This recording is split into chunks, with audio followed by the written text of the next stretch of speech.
तो हेलो दोस्तों, welcome back to my channel GSP. तो आज की इस वीडियो में हम मैकेनिकल प्रॉपर्टीज ऑफ फ्लूइड का एक नया टॉपिक आपके लिए लेकर आए, जो कि है इक्वेशन ऑफ कंटिन्यूटी। ये जो इक्वेशन ऑफ कंटिन्यूटी है, इसमें हम इक्वेशन ऑफ कंटिन्यूटी का एक पूरा डेरिवेशन पढ़ेंगे।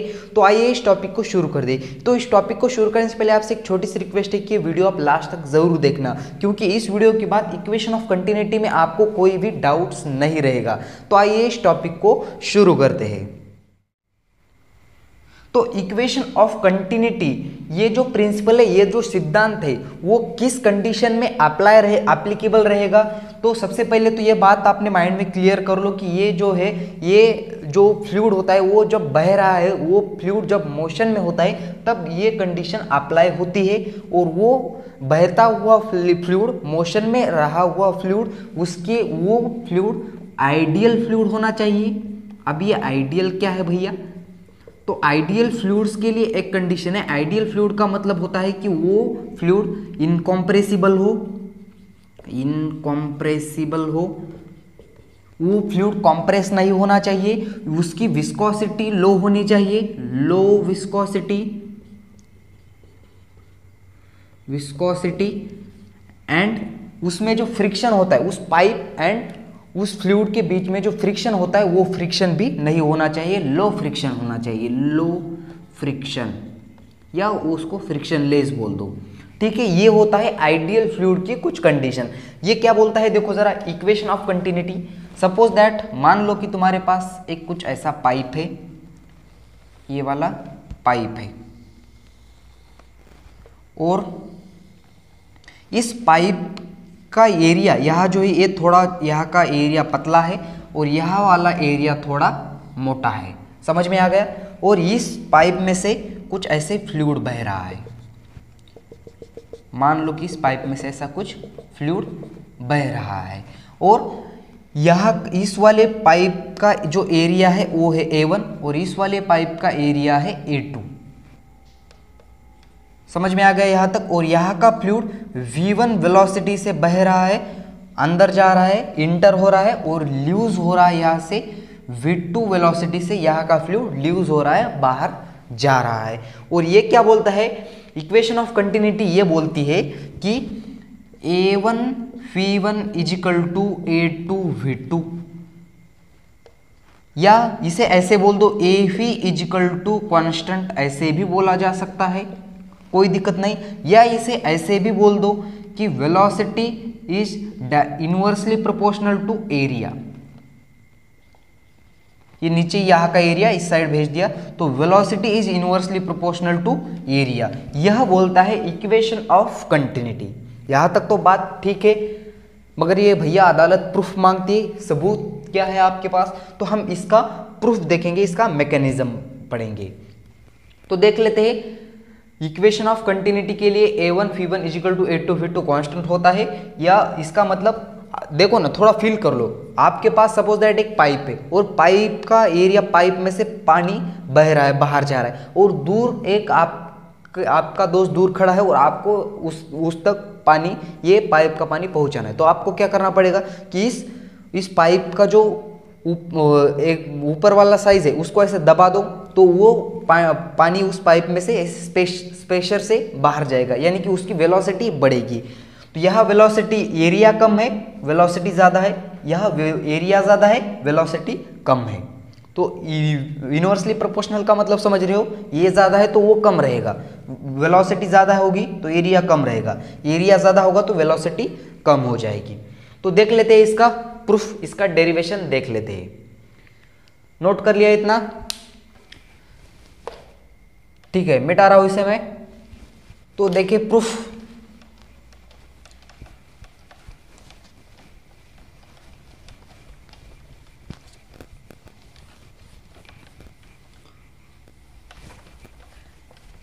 हेडिंग लगाई जाए, इक्वेशन ऑफ कंटिन्यूटी।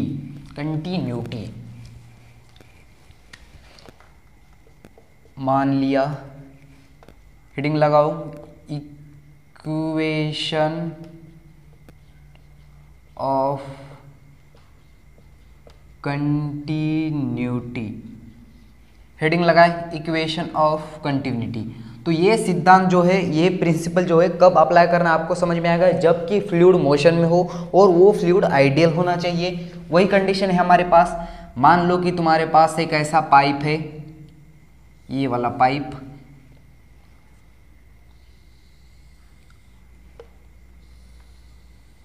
और इस पाइप का यह जो एरिया है यह थोड़ा छोटा है और यहाँ का एरिया थोड़ा मोटा है, और यहाँ से ऐसे फ्लूइड इस पाइप में से ऐसे फ्लूइड बह रहा है, इस पाइप में से ऐसे फ्लूइड बह रहा है, और यहाँ से यहाँ इस पाइप का एरिया A1 है और यहाँ इस पाइप का एरिया A2 है। समझ में आ गया। और यहाँ से यह जो फ्लूइड है V1 वेलोसिटी से अंदर जा रहा है और बाहर जो आ रहा है फ्लूइड वो V2 वेलोसिटी से ऐसे फ्लूइड बाहर आ रहा है, और ये यहाँ भी उसकी डेंसिटी सेम होगी और यहाँ भी उसकी डेंसिटी सेम होगी, जो भी फ्लूइड है उसकी डेंसिटी यहाँ सेम होगी। अब हमको क्या करना है, एट डेल्टा टी टाइम में यहाँ से कितना फ्लूइड अंदर गया, डेल्टा टी टाइम में से यहाँ से कितना फ्लूइड अंदर गया, वो बात हमको निकालनी है। तो कैसे निकालेंगे, तो इसको ये भी बोलते हैं rate of flow of volume, rate of flow of volume, वो भी ठीक है। अब क्या करना है हमको, डेल्टा टी टाइम में उसमें से कितना फ्लूइड बहा ये निकालना है, in time delta T, in time delta t, यहां से हमको टाइम निकालना है। तो आपको सबको वेलोसिटी का फॉर्मूला तो सबको पता है, क्या है वेलोसिटी का formula, velocity is equal to displacement upon time. तो यहाँ की वेलोसिटी के लिए हम v1 लिख लेते हैं और टाइम के लिए डेल्टा टी लिख लिया। तो यहाँ से डिस्प्लेसमेंट भी हमको मिल गया, क्योंकि डेल्टा टी टाइम में यहाँ से कितना फ्लूइड डिस्प्लेस हुआ, कितना फ्लूइड आगे बढ़ा, उसी को बोलते हैं डिस्प्लेसमेंट हो गया। तो d इज इक्वल टू क्या आ गया, v1 डेल्टा टी। समझ में आ गया, इतना डिस्प्लेस हुआ इतना एरिया से। हम वॉल्यूम निकालेंगे तो ये कंसेप्ट हमारे काम आ जाएगी। तो वॉल्यूम कैसे निकालेंगे, डेल्टा टी टाइम में इतने एरिया से कितना फ्लूइड बह गया ऊपर आगे जा गया, उसी को बोलते हैं वॉल्यूम। तो वॉल्यूम कैसे निकालेंगे, volume of fluid, volume of fluid that enters, कितना फ्लूइड अंदर गया, that enters at time delta t, delta t time में से इसमें से कितना फ्लूइड ऐसा डिस्प्लेस हो गया, इतना एरिया में से A1 एरिया में से इतना फ्लूइड डेल्टा टी टाइम से डिस्प्लेस हो गया, F1 डेल्टा टी। यहाँ तक बात क्लियर है सबको, सब कुछ क्लियर है यहाँ तक, A1 F1 delta T.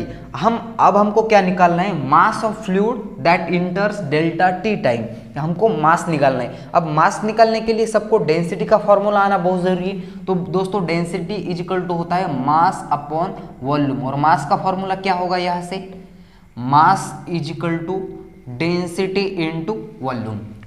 Clear है यहाँ तक। अब क्या किया मैंने, अब हम उसी तरह मैंने निकाला मास ऑफ फ्लूइड दैट इंटर्स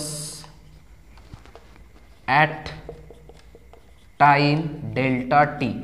अब क्या किया मैंने, मास निकालना है मुझको, मास निकालने के लिए मेरे पास फॉर्मूला है density into volume, density into volume. और अभी अभी मैंने ये वाली डेंसिटी निकाली, तो सॉरी वॉल्यूम निकाला, और ये वाला वॉल्यूम उठा के इस वॉल्यूम की जगह पुट करना है। तो density into A1 F1 delta T, यहाँ तक क्लियर है। अब हमको निकालना है इसमें से कितना फ्लूइड ल्यूज हुआ एट डेल्टा टाइम टी। तो फिर से एक बार इसे इक्वेशन नंबर 1 दो, चाहो तो इसे इक्वेशन नंबर 2 दो। अब फिर से एक बार निकालना है हमको इस वाले एरिया में से कितना फ्लूइड बाहर निकला, जितना 1 सेकेंड में इतना फ्लूइड अंदर गया, उसी 1 सेकेंड में उतना ही फ्लूइड बाहर निकलेगा, क्योंकि ये फ्लूइड आइडियल है। सपोज दैट मान लो कि इसमें हमने फुल भर के कुछ बच्चे भर दिए और यहाँ से एक बच्चा अंदर आया, तो यहाँ से एक बच्चा बाहर निकलेगा, क्योंकि यहाँ ऐसा कॉम्प्रेस तो नहीं होगा यहाँ, क्योंकि ये आइडियल फ्लूइड है, इनकॉम्प्रेसिबल है। तो निकाल लेते हैं volume of fluid, volume of fluid that ल्यूज, बाहर निकल रहा है ना, ल्यूज इसके लिए मैंने वो वर्ड्स यूज किया, loose at time delta t. कितना डेल्टा टी टाइम में से बाहर निकलेगा? A2 एरिया में से, A2 इंटू इतना एरिया में से कितना फ्लूइड डिस्प्लेस हुआ, इतना। अब इसके लिए यह वेलोसिटी कितनी होगी? V2 delta t. यहां तक सबको क्लियर है? अब हमको उसी तरह निकालना है mass of fluid that leaves in time t. Mass of fluid that leaves at time delta t is equal to कितना होगा? वही density into volume. Density as it is रख दो, वॉल्यूम कितना है? A2 V2 delta t. इसे equation number 3 दो और इसे इक्वेशन नंबर 4 दो। बात क्लियर है यहां तक?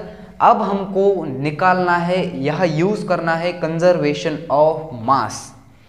कई बार यह भी पूछा जाता है कि इक्वेशन ऑफ कंटिन्यूटी किस चीज पे बेस्ड है, तब हमको बताना आना चाहिए ये है कंजर्वेशन ऑफ मास। तो यह हम यूज करेंगे conservation of mass. Conservation of mass का क्या मतलब है?